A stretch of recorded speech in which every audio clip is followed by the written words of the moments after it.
নমস্কার বন্ধুরা, আজকে স্বপ্নের রান্নাঘর আমি তোমাদের সঙ্গে শেয়ার করব পটল চিংড়ি। তো এই যে আমি নিয়েছি পটল, আর ওইদিকে আমার শাশুড়ি মা চিংড়ি মাছগুলো ধুয়ে বেছে দিচ্ছে। তো এই যে আমি পটল নিয়েছি, খুব এগুলো আমি খুব ভালোভাবে এগুলো একটু ছুলে নেব।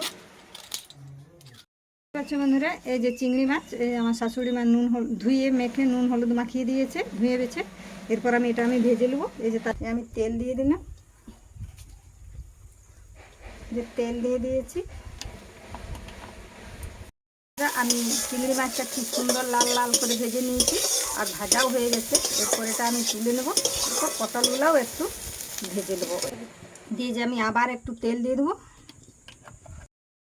কড়ার তেল গরম হয়ে গেছে, এরপর আমি দিয়ে দেবো পটলগুলো, কেটে রাখা পটলগুলো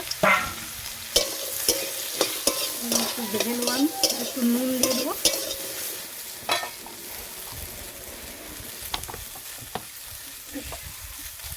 একটু হলুদও দিয়ে দেবো। এটা আমি ভেজে নেবো, একটু ঢাকা দিয়ে দেবো, ঢাকা দেবো। বন্ধুরা, আমার পটলটা ভাজা হয়ে গেছে, এরপর এটাও আমি এখন তুলে নেব।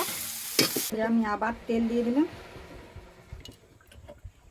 এবার তেলটা গরম হয়ে গেছে, এরপর এতে আমি একটু নুন দিয়ে দেবো।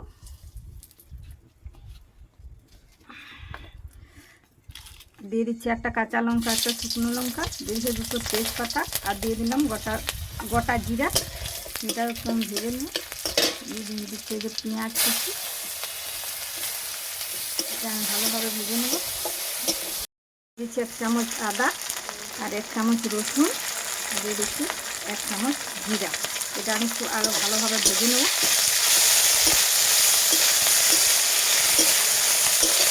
দিয়ে দিচ্ছি আমি একটু শুকনো লঙ্কার গুঁড়ো, আর দিয়ে দেবো একটু হলুদ।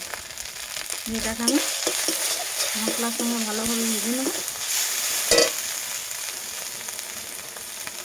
আর কেটে রাখা টমাটো,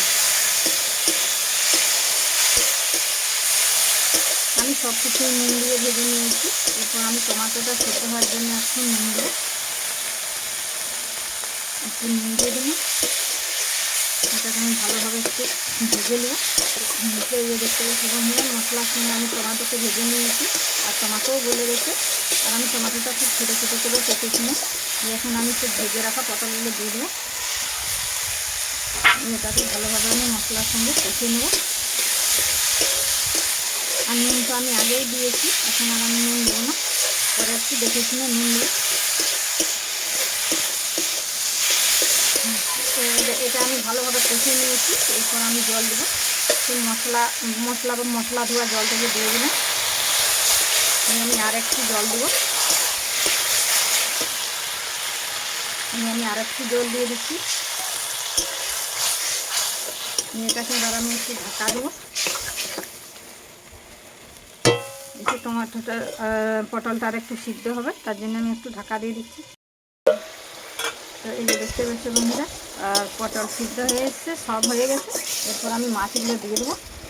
এই যে ভেজে রাখা চিংড়ি মাছগুলো দিয়ে দিলাম। এটাও আমি একটু নাড়াচাড়া করে নেবো। এটা রেডি হয়ে গেছে, এরপর এটা আমি নামিয়ে নেব। এই যে দেখতেই পাচ্ছ বন্ধুরা, পটল চিংড়ি কি সুন্দর ঘরোয়া পদ্ধতিতে, ঘরোয়া মশলাতে আমি রান্না করলাম।